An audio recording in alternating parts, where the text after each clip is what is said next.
जय हिंद साथियों, मैं आपका दोस्त एंड दोस्त बिलास जैन स्वागत करता हूं आप सबका एसएलएच अकेडमी पर।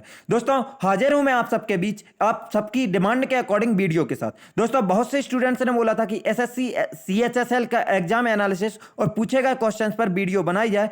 तो आज की इस वीडियो में हम एसएससी सीएचएसएल की 15 अप्रैल की तीनों शिफ्ट्स में पूछे गए क्वेश्चन में से मोस्ट इंपॉर्टेंट क्वेश्चंस डिस्कस करेंगे। और अब आपका ज्यादा टाइम ना लेते हुए दोस्तों वीडियो स्टार्ट करते हैं आज के पहले क्वेश्चन के साथ। और आज का पहला क्वेश्चन है, खेलो इंडिया यूथ गेम का हेडक्वार्टर कहां स्थित है। तो दोस्तों आपको बता दें कि खेलो इंडिया यूथ गेम का हेडक्वार्टर नई दिल्ली में स्थित है तथा इसकी स्थापना 31 जनवरी 2018 को की गई थी। साथ ही दोस्तों याद रखें कि अगर आपसे पूछा जाए खेलो इंडिया यूथ गेम 2021 का आयोजन किस राज्य ने किया है, तो आप याद रखें खेलो इंडिया यूथ गेम 2021 की मेजबानी हरियाणा राज्य ने की है। देखते हैं दोस्तों आज का अगला प्रश्न। आज का अगला प्रश्न है, सेबी के वर्तमान में अध्यक्ष कौन है। तो दोस्तों सबसे पहले आप सेबी का फुल फॉर्म याद रखें, security exchange board of India. और इसकी वैसी स्थापना तो 1988 में हुई थी और इसे 1992 में वैधानिक मान्यता मिलती है सेबी अधिनियम के तहत। तो आपको बता दें दोस्तों सेबी के वर्तमान में अध्यक्ष अजय त्यागी हैं। इसकी स्थापना अगर वैधानिक मान्यता के हिसाब से देखें तो 12 अप्रैल 1992 को ही इसकी स्थापना मानी जाती है, क्योंकि इसको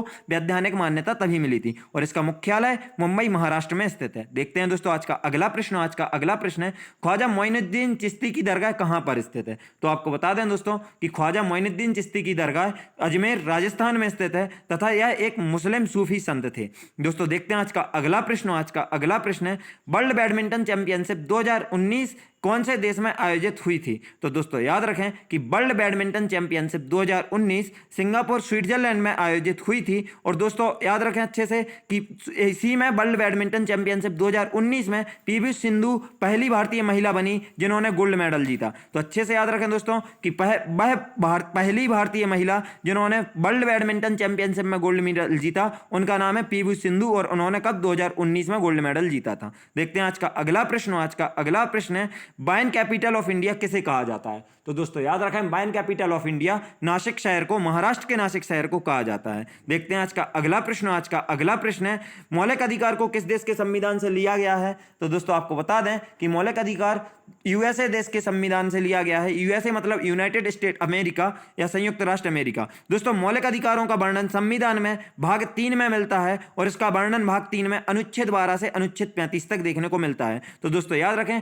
क्योंकि आज की मॉर्निंग शिफ्ट में यह पूछा है कि मौलिक अधिकारों को किस देश के संविधान से लिया गया है, तथा इवनिंग शिफ्ट में पूछा गया है कि मौलिक अधिकारों का वर्णन संविधान के किस भाग में मिलता है। देखते हैं आज का अगला प्रश्न। आज का अगला प्रश्न है, न्यूट्रॉन की खोज किसके द्वारा की गई थी। तो दोस्तों याद रखें कि न्यूट्रॉन की खोज चैडविक द्वारा की गई थी। जेम्स चैडविक ने न्यूट्रॉन की खोज 1931 में की थी। इसके साथ ही आपसे पूछे जाने वाले संभावित प्रश्नों के जवाब भी आपको बता दें तो आप याद रखें, इलेक्ट्रॉन की खोज थॉमसन ने की थी, प्रोटॉन की खोज गोल्डस्टीन ने की थी तथा नाभिक की खोज रदरफोर्ड ने की थी। तो दोस्तों आप यह चारों पॉइंट बहुत अच्छे से याद रखें, क्योंकि अगर किसी आविष्कार का पूछा जाएगा, अगर न्यूट्रॉन का पूछा गया है तो चांसेस है कि अब अगला प्रश्न आपसे इलेक्ट्रॉन, प्रोटॉन या नाभिक पे से बनेगा। देखते हैं दोस्तों आज का अगला प्रश्न। आज का अगला प्रश्न है, पंजाब के वर्तमान गवर्नर कौन है। तो दोस्तों याद रखें पंजाब के वर्तमान गवर्नर विजेंद्र सिंह बदनौर हैं। दोस्तों विजेंद्र सिंह बदनौर यहाँ के वर्तमान गवर्नर हैं और पंजाब के वर्तमान मुख्यमंत्री कैप्टन अमरिंदर सिंह हैं। पंजाब की स्थापना 1 नवंबर 1966 को हुई थी तथा पंजाब की राजधानी चंडीगढ़ है। दोस्तों आप लोगों से एक सजेशन देना चाहूंगा कि आप एग्जाम देने जाने के पहले किसी भी राज्य के मुख्यमंत्री याद करें या ना करें, लेकिन राज्यपाल याद करके जरूर जाएं, क्योंकि मुख्यमंत्री पूछे जाने की संभावनाएं कम होती हैं। सिर्फ हाल ही में नवनिर्वाचित मुख्यमंत्री पूछे जाते हैं एग्जाम्स में, लेकिन आपसे राज्यपाल जरूर पूछे जाते हैं। और राज्यपाल की नियुक्ति कौन करता है तो आपको पता होना चाहिए दोस्तों, राज्यपाल की नियुक्ति राष्ट्रपति द्वारा की जाती है। देखते हैं दोस्तों आज का अगला प्रश्न। आज का अगला प्रश्न है, शहीदी दिवस किस दिन को मनाया जाता है। तो दोस्तों याद रखें शहीदी दिवस 23 मार्च को मनाया जाता है। वैसे भारत में कई अन्य अलग अलग तिथियों पर शहीद दिवस मनाया जाता है, वैसे आपको बता दें। और साथ में शहीद दिवस 30 जनवरी को महात्मा गांधी की पुण्यतिथि पर भी मनाया जाता है और 23 मार्च को शहीदी दिवस का नाम दिया जाता है। थोड़ा सा अंतर आ जाता है शहीद दिवस और शहीदी दिवस, और कई जगह इसको भी शहीद दिवस ही बोला जाता है, तो आप लोग कंफ्यूज ना हो। याद रखें दोस्तों कि भगत सिंह, शिवराम राजगुरु और सुखदेव थापर को सम्मान देने के लिए शहीदी दिवस मनाया जाता है, क्योंकि इन तीनों को, किनको, भगत सिंह, शिवराम राजगुरु और सुखदेव थापर को लाहौर षड्यंत्र के आरोप में 23 मार्च 1931 को फांसी की सजा दी गई थी। देखते हैं दोस्तों आज का अगला प्रश्न। आज का अगला प्रश्न है 2020 में गणतंत्र दिवस परेड पुरस्कार किस राज्य को दिया गया था? तो दोस्तों याद रखें 2020 में गणतंत्र दिवस परेड पुरस्कार असम राज्य को दिया गया था, जबकि 2021 में गणतंत्र दिवस परेड पुरस्कार उत्तर प्रदेश को दिया गया है। दोस्तों अगर असम राज्य की झांकी का विषय देखें 2020 में, तो अद्वितीय शिल्प कौशल और संस्कृति की भूमि, मतलब land of unique craftsmanship and culture था। तो आप याद रखें दोस्तों झांकी का विषय। और 2021 में गणतंत्र दिवस परेड में उत्तर प्रदेश की झांकी को पुरस्कार से सम्मानित किया गया था, और इनका था अयोध्या का राम मंदिर विषय था 2021 में, अयोध्या इनका उत्तर प्रदेश का, जिन्हें सम्मानित किया गया। देखते हैं दोस्तों आज का अगला प्रश्न। आज का अगला प्रश्न है टेहरी बांध कहां पर स्थित है? तो दोस्तों आपको बता दें टेहरी बांध उत्तराखंड में स्थित है, और टेहरी बांध उत्तराखंड में भागीरथी नदी तथा भीलंगना नदी के संगम पर स्थित है, और भागीरथी नदी पर यह 260.5 मीटर की ऊंचाई पर स्थित है। तो दोस्तों याद रखें टेहरी बांध की ऊंचाई बहुत अच्छे से, क्योंकि टेहरी बांध भारत का सबसे ऊंचा तथा विशालकाय बांध है, साथ ही यह विश्व का 5वां सबसे ऊंचा बांध है। तो दोनों पॉइंट बहुत अच्छे से याद रखें कि भारत का सबसे ऊंचा बांध पूछा जाए तो टेहरी बांध कहां स्थित है? उत्तराखंड में। नदियां पूछी जाए तो भागीरथी नदी तथा भीलंगना नदी, और अगर आपसे इसकी ऊंचाई पूछी जाए तो 260.5 मीटर इसकी ऊंचाई है। देखते हैं दोस्तों आज का अगला प्रश्न। आज का अगला प्रश्न है लोकसभा 2019 की सबसे युवा सांसद कौन बनी है? तो दोस्तों आपको बता दें लोकसभा 2019 की सबसे युवा सांसद चंद्रानी मुर्मू बनी है, जो कि उड़ीसा राज्य की क्योंझर लोकसभा सीट से बनी है। तो दोस्तों बहुत अच्छे से याद रखें, कई बार अब लोकसभा सीट भी पूछी जाती है, एग्जामिनर अपने तरीके बदल चुका है, तो आप याद रखें कि यह किस लोकसभा सीट से जीती हैं। यह क्योंझर लोकसभा सीट से, जो कि उड़ीसा राज्य की लोकसभा सीट है, चंद्रानी मुर्मू जीती हैं, और जो 2019 की सबसे युवा सांसद बनी है। और इनकी उम्र जब यह सांसद बनी थी मात्र 25 साल 11 महीने थी। देखते हैं दोस्तों आज का अगला प्रश्न। आज का अगला प्रश्न है कन्नौज किस वंश की राजधानी थी? तो दोस्तों याद रखें कन्नौज पुष्यभूति वंश की राजधानी थी, और पुष्यभूति वंश की स्थापना 6ठी शताब्दी ईस्वी में गुप्त वंश के पतन के बाद हरियाणा के अंबाला जिले के थानेश्वर नामक स्थान पर की गई थी। दोस्तों इस लाइन को आप बहुत अच्छे से नोट कर लें या रट लें, क्योंकि यहां से क्वेश्चन बनने के बहुत ज्यादा चांसेस हैं कि आपसे पूछा जा सकता है पुष्यभूति वंश की स्थापना कहां की गई थी। तो आपको पता होना चाहिए हरियाणा के अंबाला जिले के थानेश्वर नामक स्थान पर की गई थी, और इस वंश का संस्थापक किसे माना जाता है? पुष्यभूति को ही माना जाता है, जिनके नाम पर इस वंश को पुष्यभूति नाम दिया गया था। और पुष्यभूति वंश का सर्वाधिक शक्तिशाली या सर्वाधिक प्रचलित राजा कौन था? तो आप याद रखें दोस्तों राजा हर्षवर्धन यहाँ के इनके सबसे प्रचलित राजा थे।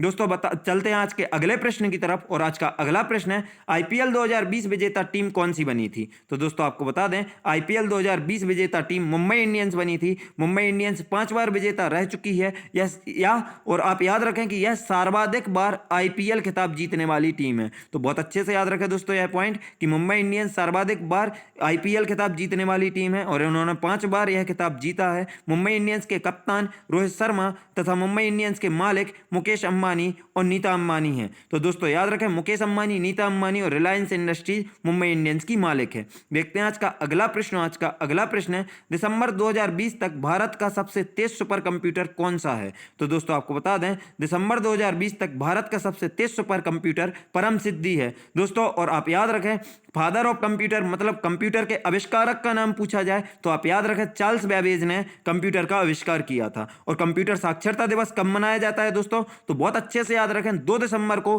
कंप्यूटर साक्षरता दिवस मनाया जाता है प्रत्येक वर्ष। और आप यह बहुत अच्छे से पॉइंट याद रखना, क्योंकि यहां से भी क्वेश्चन बन सकते हैं। देखते हैं आज का अगला प्रश्न। आज का अगला प्रश्न है पहला राजीव गांधी खेल रत्न पुरस्कार किसे दिया गया था? तो दोस्तों याद रखें कि चेस के खिलाड़ी विश्वनाथन आनंद को पहला राजीव गांधी खेल रत्न पुरस्कार दिया गया था। विश्वनाथ आनंद जो कि एक चेस के खिलाड़ी हैं, और इन्हें राजीव गांधी खेल रत्न पुरस्कार की शुरुआत कब हुई थी? तो 1991 में राजीव गांधी खेल रत्न की शुरुआत हुई थी। और दोस्तों पैरा एथलीट राजीव गांधी पुरस्कार दीपा मलिक को मिला है। और साथ में याद रखें कि यह अभी तक कुल 4 क्रिकेटरों को राजीव गांधी पुरस्कार दिया गया है, जिनमें सबसे पहले सचिन तेंदुलकर, उसके बाद महेंद्र सिंह धोनी, और फिर विराट कोहली, और बाद में रोहित शर्मा। तो बहुत अच्छे से याद रखें 2020 में किस क्रिकेटर को अगर राजीव गांधी खेल रत्न पुरस्कार दिया गया है पूछा जाए तो आपको पता होना चाहिए कि रोहित शर्मा को खेल रत्न पुरस्कार दिया गया था, और 2018 में विराट कोहली को दिया गया था। देखते हैं आज का अगला प्रश्न। आज का अगला प्रश्न है भारत के प्रथम टेस्ट क्रिकेट कैप्टन कौन थे?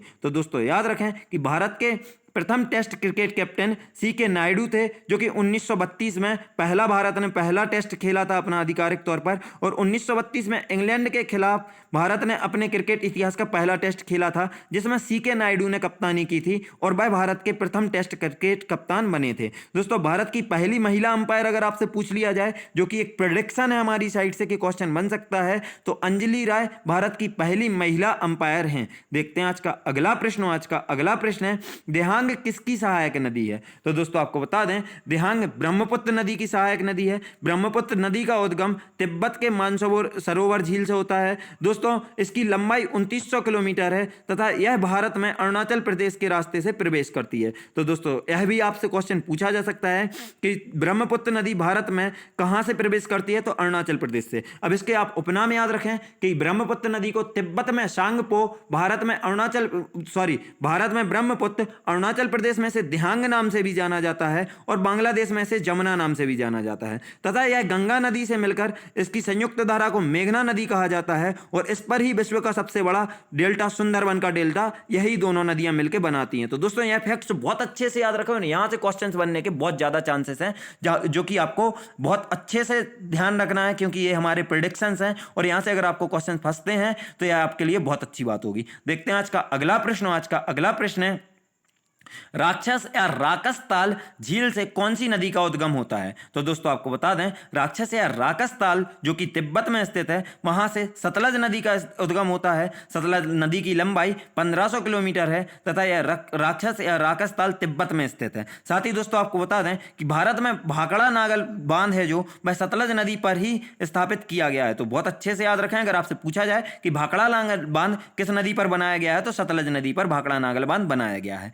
देखते हैं आज का अगला प्रश्न। आज का अगला प्रश्न है, नीति आयोग ने एक्सपोर्ट प्रिपेरेशन इंडेक्स 2020 में कौन सा राज्य दूसरे स्थान पर रहा है? तो दोस्तों याद रखना, आपसे दूसरा स्थान पूछा है, ना कि पहला, तो इसलिए कंफ्यूज नहीं होना। और आपको बता दें कि नीति आयोग ने एक्सपोर्ट प्रिपेरेशन इंडेक्स 2020 में महाराष्ट्र राज्य को दूसरा स्थान दिया था। इसमें प्रथम स्थान गुजरात को, द्वितीय स्थान महाराष्ट्र को तथा तृतीय स्थान तमिलनाडु को दिया गया। दोस्तों, अगर नीति आयोग की तरफ नजर डालेंगे तो नीति आयोग की स्थापना 1 जनवरी 2015 को हुई थी। इसके अध्यक्ष भारत का प्रधानमंत्री ही होता है नीति आयोग का। तो वर्तमान में भारत के प्रधानमंत्री श्री नरेंद्र मोदी हैं, तो इसके वर्तमान में नीति आयोग के अध्यक्ष प्रधानमंत्री नरेंद्र मोदी होंगे। दोस्तों, इसके उपाध्यक्ष राजीव कुमार हैं तथा यह योजना आयोग के स्थान पर गठन किया गया है और इसका मुख्यालय नई दिल्ली में स्थित है। तो दोस्तों याद रखें कि अगर आपसे यह पूछा जाए कि योजना आयोग के स्थान पर किसका गठन हुआ था, तो नीति आयोग का कब हुआ गठन? 1 जनवरी 2015 को। अध्यक्ष कौन है? प्रधानमंत्री नरेंद्र मोदी, उपाध्यक्ष राजीव कुमार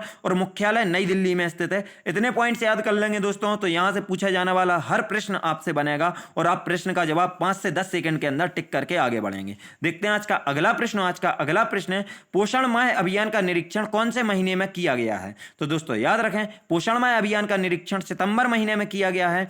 दोस्तों, वर्ष 2018 में प्रधानमंत्री श्री नरेंद्र मोदी ने पोषण अभियान को प्रारंभ किया था। दोस्तों, यह पॉइंट बहुत अच्छे से याद रखें कि पोषण अभियान की शुरुआत किसने की? नरेंद्र मोदी जी ने। और कब की? वर्ष 2018 में। दोस्तों पोषण अभियान के अंतर्गत महिलाओं और बच्चों के पोषण स्तर की बेहतरी के उद्देश्य से मनाया जाता है। तो दोस्तों, इसका उद्देश्य क्या है पोषण अभियान का? आपको पता होना चाहिए कि महिलाओं और बच्चों के पोषण स्तर को बेहतर करना इसका मुख्य उद्देश्य है। देखते हैं आज का अगला प्रश्न। आज का अगला प्रश्न है, कुंभलगढ़ का किला कहां पर स्थित है? तो दोस्तों आपको बता दें, कुंभलगढ़ का किला राजस्थान के राजसमंद में स्थित है। दोस्तों, कुंभलगढ़ दुर्ग का प्रमुख शिल्पी कौन था? तो मंडन था। बहुत अच्छे से आपको पता होना चाहिए, इसका निर्माण राणा कुंभा ने करवाया था। और कुंभलगढ़ दुर्ग का शिल्पी का नाम याद रखना, क्या था? शिल्पी का नाम मंडन। दोस्तों, यह कुंभलगढ़ का किला राजसमंद में अरावली पहाड़ियों की चोटी पर बना हुआ है। तो यह भी पॉइंट आपको याद होना चाहिए, क्योंकि आपसे क्वेश्चन यहां से भी पूछे जा सकते हैं। देखते हैं आज का अगला प्रश्न। आज का अगला प्रश्न है, स्टैच्यू ऑफ यूनिटी किस जिले में स्थित है? तो दोस्तों यह तो आपको पता होगा कि स्टैच्यू ऑफ यूनिटी भारत के गुजरात राज्य में स्थित है और यह नर्मदा नदी के किनारे पर स्थित है। लेकिन अगर आपसे गुजरात में जिला पूछ लिया जाए, क्योंकि एसएससी सीएचएसएल सेंट्रल लेवल का एग्जाम है, तो यह मायने नहीं रखता कि आप किस राज्य से हैं, आप भारत के निवासी हैं और आपसे कहीं से भी क्वेश्चन पूछा जा सकता है। तो आपको पता होना चाहिए, स्टैच्यू ऑफ यूनिटी गुजरात के नर्मदा जिले में स्थित है। और दोस्तों आपको साथ ही बता दें कि स्टैच्यू ऑफ यूनिटी विश्व की सबसे ऊंची मूर्ति है, जिसकी लंबाई 182 मीटर या 597 फीट है। और यह मूर्ति किसकी है? तो आपको पता होना चाहिए, सरदार वल्लभ भाई पटेल की मूर्ति है, जिन्हें भारत के एकीकरण का श्रेय जाता है तथा लौह पुरुष भी कहा जाता है। दोस्तों यह स्मारक सरदार सरोवर बांध से 3.2 किलोमीटर की दूरी पर साधु बेट नामक स्थान पर है, जो कि नर्मदा नदी पर एक टापू है। यह स्थान भारतीय राज्य गुजरात के भरूच के निकट नर्मदा जिले में स्थित है। तो दोस्तों आपको यह पूरी डिटेल से याद होनी चाहिए कि यह कहां पर है, तो गुजरात राज्य के भरूच के निकट नर्मदा जिले में स्थित है। देखते हैं आज का अगला प्रश्न। उसके पहले आपको बता दें दोस्तों, स्टैच्यू ऑफ यूनिटी की स्थापना नरेंद्र मोदी ने 31 अक्टूबर 2013 को की थी। तो आपकी इसकी स्थापना डेट और संस्थापक का नाम याद होना चाहिए कि प्रधानमंत्री नरेंद्र मोदी ने 31 अक्टूबर 2013 को की थी। देखते हैं आज का अगला प्रश्न है, मौलिक अधिकार संविधान के किस भाग में वर्णित है। बोला था दोस्तों कि 3rd शिफ्ट में यह क्वेश्चन पूछा गया है, और अभी आपको पहले ही क्वेश्चन में बताया था, लेकिन आपको फिर से बता दूं कि मौलिक अधिकार संविधान के 3रे भाग में वर्णित है तथा इसका वर्णन हमें अनुच्छेद 12 से लेकर अनुच्छेद 35 तक देखने को मिलता है। और मौलिक अधिकार भारतीय संविधान में यूएसए के संविधान से लिए गए हैं। देखते हैं आज का अगला प्रश्न है, आयुष मंत्रालय और महिला बाल विकास मंत्रालय ने किस पर समझौता किया है। तो आपको पता होना चाहिए कि आयुष मंत्रालय और महिला व बाल विकास मंत्रालय, यहां पर और नहीं लिखा गया है, तो आप उसको समझ लें कि यह मंत्रालय दोनों अलग अलग हैं। तो आयुष मंत्रालय और महिला व बाल विकास मंत्रालय ने किस पर समझौता किया है, आपको यह पता होना चाहिए कि इन्होंने कुपोषण को नियंत्रण करने के लिए समझौता किया है। तो आप बहुत अच्छे से याद रखें दोस्तों। और केंद्रीय महिला व बाल विकास मंत्री कौन है वर्तमान में, तो स्मृति ईरानी है। तथा आयुष मंत्री कौन है, जो कि एक स्वतंत्र प्रभार है। तो यहां पर आयुष मंत्री वर्तमान में अभी श्रीपद यशो नाइक हैं। तो आपको पता होना चाहिए, दोनों मंत्रियों के नाम भी याद रखने होंगे दोस्तों, क्योंकि क्वेश्चंस यहां से भी बन सकते हैं। तो पॉइंट कोई भी मिस ना करें, आप हर चीज को बहुत अच्छे से याद रखें जो आपको बताई जाए। देखते हैं आज का अगला प्रश्न है, इयान रोनाल्ड बेल किस देश के क्रिकेटर हैं। तो यहां से आपको यह तो पता चल जाता है कि यह एक क्रिकेटर का नाम है इयान रोनाल्ड बेल, जिन्हें हम आमतौर पर इयान बेल के नाम से जानते हैं। और इयान बेल आपको बता दें दोस्तों कि इंग्लैंड देश के क्रिकेटर हैं। देखते हैं आज का अगला प्रश्न है, 2007 का T20 वर्ल्ड कप किसने जीता था। तो दोस्तों आपको पता होना चाहिए 2007 में T20 वर्ल्ड कप का पहला संस्करण था, और वह हमारे देश भारत ने जीता था। और भारत ने T20 वर्ल्ड कप धोनी की कप्तानी में जीता था। तो दोस्तों यह भी आप याद रखें कि उस समय भारतीय टीम के कप्तान कौन थे, तो महेंद्र सिंह धोनी। और उस मैच में, फाइनल मैच में उपविजेता कौन रहा है, तो उपविजेता पाकिस्तान रहे हैं। और यह T20 का पहला वर्ल्ड कप था, आपको बहुत अच्छे से यह भी याद रखना होगा।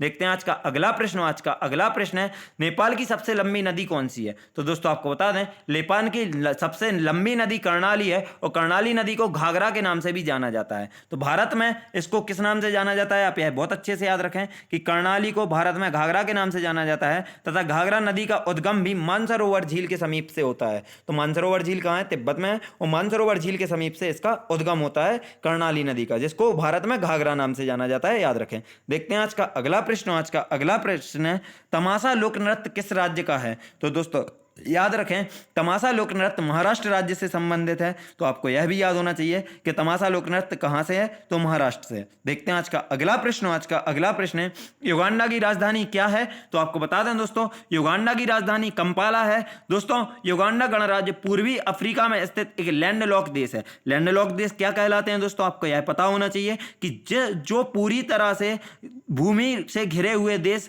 जिनकी किसी भी समुद्र या सागर या महासागर से या किसी भी खाड़ी से कोई सीमा नहीं लगती है, वह लैंडलॉक्ड या भू आविष्टिक देश कहलाते हैं। देखते हैं आज का अगला प्रश्न है, नजमा हेपतुल्ला किस राज्य की राज्यपाल हैं। तो दोस्तों आपको बता दें, नजमा हेपतुल्ला वर्तमान में मणिपुर राज्य की राज्यपाल हैं। मणिपुर राज्य की स्थापना 21 जनवरी 1972 को की गई थी, तथा मणिपुर राज्य के मुख्यमंत्री वर्तमान में एन बीरेन से हैं। तो दोस्तों याद रखें दोस्तों, यहाँ के हमने आपसे बोला भी था कि राज्यपाल देख के जाना, वो 1st शिफ्ट में पूछा गया था, और ये 3rd शिफ्ट में है।